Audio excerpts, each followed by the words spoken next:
باللہ من الشیطان الرجیم بسم اللہ الرحمن الرحیم۔ اللہ تبارک و تعالیٰ کے نام سے شروع جو بڑا مہربان اور نہایت رحم کرنے والا ہے۔ پوری دنیا پر حکومت کرنے والا ایک ایسا جابر اور ظالم بادشاہ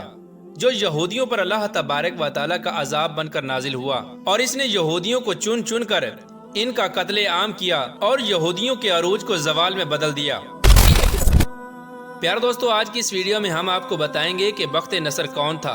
اور یہ کافر اور ظالم بادشاہ یہودیوں پر اللہ تبارک و تعالیٰ کا عذاب بن کر کیسے نازل ہوا، اور بخت نصر بادشاہ کا دور حکومت کیسے ختم ہوا، اور اللہ تبارک و تعالیٰ نے اس کا انجام کیا کیا۔ پیارے دوستو، ان تمام تر سوالات کے جوابات قرآن و حدیث کی روشنی میں آج کی اس ویڈیو میں ہم آپ کو بتائیں گے، لہٰذا آپ سے گزارش ہے کہ ہماری اس ویڈیو کو اینڈ تک ضرور دیکھیے گا۔ دنیا کی تاریخ میں بہت بڑے بڑے بادشاہ آئے جنہوں نے دنیا میں حکومت کی، لیکن صرف 4 بادشاہ ایسے تھے کہ جن کو اللہ تبارک و تعالیٰ نے پوری روئے زمین پر حکومت عطا فرمائی تھی۔ مشرق سے لے کر مغرب تک اور شمال سے لے کر جنوب تک انہی کا حکم چلتا تھا۔ پوری دنیا پر حکومت کرنے والے ان 4 بادشاہوں میں سے 2 بادشاہ مسلمان تھے جن کا نام حضرت ذوالقرنین علیہ السلام اور حضرت سلیمان علیہ السلام، اور 2 بادشاہ کافر تھے جن میں سے ایک نمرود اور دوسرا بخت نصر۔ اللہ تبارک و تعالیٰ کسی بھی قوم پر بغیر کسی سبب کے اچانک سے عذاب نازل نہیں فرماتا۔ کسی بھی قوم کا زوال اس وقت شروع ہوتا ہے جب وہ قوم طرح طرح کی برائیوں کے اندر مبتلا ہو جاتی ہے اور کفر و شرک کر بیٹھتی ہے۔ معصوم لوگوں پر ظلم و ستم کرنا اور اللہ تبارک و تعالیٰ کے احکامات کو نہ ماننا اور کفر و شرک کرنا، یہ سب بدعمالیاں پہلی قوموں کی ہلاکت کا سبب بنی۔ پیارے دوستو، ایک وقت تھا کہ یہودی اور بنی اسرائیل کی قوم اللہ تبارک و تعالیٰ کی لاڈلی قوم تھی۔ یہ قوم اللہ تبارک و تعالیٰ سے جو بھی مانگتی، اللہ تبارک و تعالیٰ ان کو عطا فرماتا۔ حضرت یعقوب علیہ السلام کے بعد سے لے کر حضرت عیسیٰ علیہ السلام تک جتنے بھی نبی آئے، یہ سب یہودیوں اور قوم بنی اسرائیل کی ہدایت کے لیے تشریف لائے۔ اللہ تبارک و تعالیٰ اس قوم کو ہر طرح کی نعمتوں سے نوازتا، لیکن یہ قوم ہر نبی کے دور میں اللہ تبارک و تعالیٰ کی نافرمانیاں کرتی اور کفر و شرک میں مبتلا ہو جاتی۔ نتیجتاً اللہ تبارک و تعالیٰ ان پر اپنا دردناک عذاب نازل فرماتا، اور جب یہ قوم اللہ تبارک و تعالیٰ کی بارگاہ میں اپنے گناہوں کی معافی طلب کرتی تو اللہ تبارک و تعالیٰ ان کو معاف فرما دیتا اور ان کو دوبارہ سے عزت اور عروج عطا فرماتا۔ پیارے دوستو، حضرت سلیمان علیہ السلام کے زمانے میں یہودی قوم یروشلم کے اندر آباد تھی، اور حضرت سلیمان علیہ السلام کے زمانے میں اس قوم نے پوری دنیا پر راج کیا۔ لیکن جب حضرت سلیمان علیہ السلام اس دنیا سے تشریف لے گئے، اس کے تقریباً 400 سال بعد یہ قوم پھر سے اللہ تبارک و تعالیٰ کی نافرمانیاں کرنے لگی اور کفر و شرک کے اندر مبتلا ہو گئی۔ اس طرح جب یہ قوم طرح طرح کی برائیوں کے اندر مبتلا ہو گئی تو اللہ تبارک و تعالیٰ نے اس دور کے ایک جابر اور ظالم بادشاہ جس کو دنیا بخت نصر کے نام سے جانتی ہے، اس کو ان پر مسلط کر دیا، اور بخت نصر اللہ تبارک و تعالیٰ کا عذاب بن کر یہودیوں پر نازل ہوا۔ پیارے دوستو، بخت نصر بادشاہ کا دور حکومت حضرت سلیمان علیہ السلام کے دور حکومت کے بعد شروع ہوا، اور اللہ تبارک و تعالیٰ نے اس کو بھی پوری روئے زمین کی بادشاہت عطا فرمائی تھی۔ بخت نصر کی پیدائش کے بارے میں 2 طرح کی روایات ملتی ہیں۔ ایک روایت کے مطابق یہ قوم عمالقہ میں سے تھا کہ جس کے ماں باپ نے اس کو پیدا کر کے نصر نامی بت کے پاس لاوارث چھوڑ دیا تھا۔ یہ بت اس دور کے اندر بہت زیادہ پوجا جاتا تھا، چونکہ یہ بچہ لوگوں کو نصر نامی بت کے پاس ملا تھا، چنانچہ لوگوں نے اس بچے کا نام بخت نصر یعنی نصر بت کا بیٹا رکھ دیا۔ اور ایک دوسری روایت کے مطابق یہ ایک بادشاہ کے گھر میں پیدا ہوا۔ اس کا باپ ایک بہت بڑا بادشاہ تھا۔ بخت نصر ایک ذہین، بہادر اور جنگجو انسان تھا۔ یہ اتنا بہادر تھا کہ اس نے اپنی چھوٹی سی عمر میں اپنے باپ کے کہنے پر مصر کے اندر جنگ چھیڑ دی اور مصر کو فتح کر لیا۔ 605 قبل مسیح میں اس کے باپ کا انتقال ہو گیا، اور اس کے انتقال کے بعد یہ بابل شہر کا بادشاہ بن گیا۔ بادشاہ بننے کے بعد بخت نصر نے بہت سارے ممالک پر حملہ کیا اور ان کو اپنے قبضے میں لے لیا، اور ادھر یہودی اور قوم بنی اسرائیل جو کہ یروشلم کے اندر آباد تھی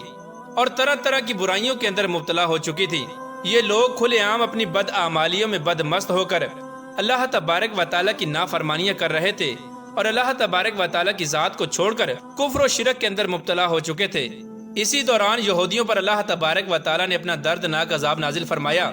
اور بخت نصر نے یروشلم پر حملہ کر دیا۔ اس حملے میں بخت نصر نے یہودیوں کا چن چن کر قتل عام کیا اور بیت المقدس کو تباہ و برباد کر دیا، اور اس حملے کے اندر 40,000 تورات کے یہودی عالموں کو بھی قتل کر دیا گیا۔ اور 40,000 یہودیوں کو جلا وطن کر دیا۔ اس طرح یہ یہودی قتل و غارت کے ڈر سے دوسرے ممالک کی طرف بھاگنے لگے۔ اس حملے کے اندر بخت نصر نے 80,000 یہودیوں کو اپنا قیدی بنا لیا، اور بعض روایات کے مطابق قیدی بننے والے افراد کی تعداد 80,000 سے زیادہ تھی۔ ان قیدیوں میں اللہ تبارک و تعالیٰ کے 2 نبی بھی شامل تھے، جن میں سے ایک کا نام حضرت دانیال علیہ السلام اور دوسرے کا نام حضرت عزیر علیہ السلام ہے۔ پیار دوستو، جب بخت نصر نے یروشلم پر حملہ کیا تو یروشلم کے تمام شہر کو جلا دیا، ہیکل سلیمانی کو گرا دیا اور اس کے خزانے کو لوٹ لیا، اور ہیکل سلیمانی میں موجود تمام کتابوں کو جلا دیا جس کے اندر تورات شریف کے اصل نسخے بھی موجود تھے۔ اس طرح بخت نصر بادشاہ نے ظلم و ستم کی ہر حد پار کرتے ہوئے یہودیوں کو چن چن کر قتل کیا، اور ہیکل سلیمانی اور تورات شریف کی بے ادبی کرتے ہوئے ان کو جلا دیا۔ پیار دوستو، اس قتل و غارت کے اندر تابوت سکینہ جو کہ ہیکل سلیمانی کے اندر موجود تھا وہ کہیں غائب ہو گیا، اور اس کا آج تک کسی کو کچھ پتہ نہ چلا۔ اس قتل و غارت کے بعد بخت نصر بہت سارے یہودیوں کو قیدی بنا کر اپنے ساتھ لے گیا، اور چونکہ بخت نصر بادشاہ نے ہیکل سلیمانی کو جلایا تھا اور تورات شریف کی بے ادبی کرتے ہوئے اس کے نسخوں کو بھی جلا دیا تھا، تو اللہ تبارک و تعالیٰ نے اس بدبخت بادشاہ پر بھی اپنا دردناک عذاب نازل فرمایا، اور بخت نصر بادشاہ کو ایک دردناک بیماری کے اندر مبتلا کر دیا اور اس کے چہرے کو مسخ کر دیا۔ پیار دوستو، روایات میں آتا ہے کہ جب بخت نصر بادشاہ پر اللہ تبارک و تعالیٰ کا عذاب نازل ہوا اور اس کے چہرے کو مسخ کر دیا گیا اور یہ انسان سے جانور بن گیا، تو اس کے بعد یہ جنگلوں میں چلا گیا اور اس نے اپنی زندگی کے 7 سال جنگلات میں گزارے۔ وہاں پر یہ جانوروں کی طرح گھاس کھاتا اور اسی بیماری کی حالت میں جنگلوں میں رہتا۔ 7 سال کے بعد اللہ تبارک و تعالیٰ نے اس سے اس بیماری کو دور کر دیا اور اس کو جانور سے انسان بنا دیا۔ پیار دوستو، بخت نصر بادشاہ کو موت کس طرح آئی اور اس کا انجام کیا ہوا، اس کے متعلق روایات میں آتا ہے کہ جب بخت نصر نے یہودیوں کو قید کیا تو ان میں 2 اللہ تبارک و تعالیٰ کے برگزیدہ نبی بھی تھے، جن کا نام حضرت دانیال علیہ السلام اور حضرت عزیر علیہ السلام تھا، جو کہ بعد میں اللہ تبارک و تعالیٰ کے حکم سے بخت نصر بادشاہ کے مشیر بن گئے۔ پیار دوستو، چونکہ حضرت دانیال علیہ السلام اور حضرت عزیر علیہ السلام اللہ تبارک و تعالیٰ کے نبی تھے اور اللہ تبارک و تعالیٰ نے ان کو علم و فراست سے نوازا تھا، لہٰذا بخت نصر بادشاہ علم و دانائی کی وجہ سے ان کو بہت زیادہ اہمیت دیتا تھا، جو کہ بنی اسرائیل کی یہودیوں کے لیے ناقابل برداشت تھی، اور یہودی قوم حضرت دانیال علیہ السلام سے بغض اور حسد رکھتی تھی۔ چنانچہ ایک دن یہودیوں نے حضرت دانیال علیہ السلام کو معاذ اللہ قتل کروانے کی سازش کی، اور یہ یہودی بخت نصر بادشاہ سے کہنے لگے کہ جب حضرت دانیال علیہ السلام پانی پی لیتے ہیں تو یہ اپنا پیشاب نہیں روک سکتے اور ان کو فوراً پیشاب آ جاتا ہے، لہٰذا یہ بات اس دور کے اندر معیوب سمجھی جاتی تھی۔ چنانچہ بخت نصر بادشاہ نے اس بات کو جاننے کے لیے ایک محفل منعقد کی، اور اس محفل کے اندر بڑے بڑے امراء اور حضرت دانیال علیہ السلام کی دعوت رکھی۔ چنانچہ جب تمام مہمان محفل کے اندر پہنچ گئے اور حضرت دانیال علیہ السلام بھی تشریف لا چکے تو ان کے سامنے کھانا پیش کیا گیا اور بہت سارا پانی بھی رکھا گیا، اور ادھر بخت نصر بادشاہ نے اپنے سپاہیوں کو یہ حکم بھی دے رکھا تھا کہ اس محفل کے بعد سب سے پہلے جو بھی شخص پیشاب کرنے کے لیے باہر نکلے تو اس کو فوراً قتل کر دیا جائے، پھر چاہے وہ پیشاب کرنے والا یہی کیوں نہ کہے کہ میں بخت نصر ہوں، اور اگر کوئی تمہارے سامنے اس طرح کہے تو اس سے کہنا کہ تو جھوٹ بولتا ہے اور تمہارے قتل کا حکم ہمیں بادشاہ نے دیا ہے۔ پیار دوستو، روایات میں آتا ہے کہ جب یہ محفل ختم ہوئی اور تمام لوگ کھانا کھا چکے تو سب سے پہلے اللہ کے حکم سے جس شخص کو پیشاب کی حاجت محسوس ہوئی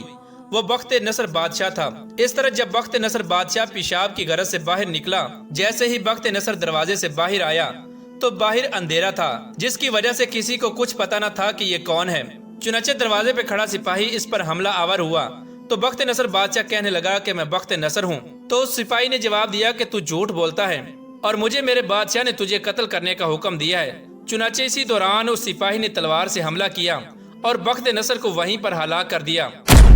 پیار دوستو، اس طرح اللہ تبارک و تعالیٰ نے اپنے پیارے نبی حضرت دانیال علیہ السلام کو یہودیوں کی ناپاک سازش سے بچا لیا، اور جو بخت نصر بادشاہ حضرت دانیال علیہ السلام کو قتل کرنا چاہتا تھا وہ خود ہی اپنے سپاہیوں کے ہاتھوں قتل ہو گیا۔ اللہ تبارک و تعالیٰ سے دعا ہے کہ اللہ تبارک و تعالیٰ ہمیں سیدھے راستے پر چلنے کی توفیق عطا فرمائے اور اپنے پیارے نبی حضرت محمد مصطفیٰ صلی اللہ تعالیٰ علیہ وآلہ وسلم کی محبت کے اندر جینا مرنا نصیب فرمائے۔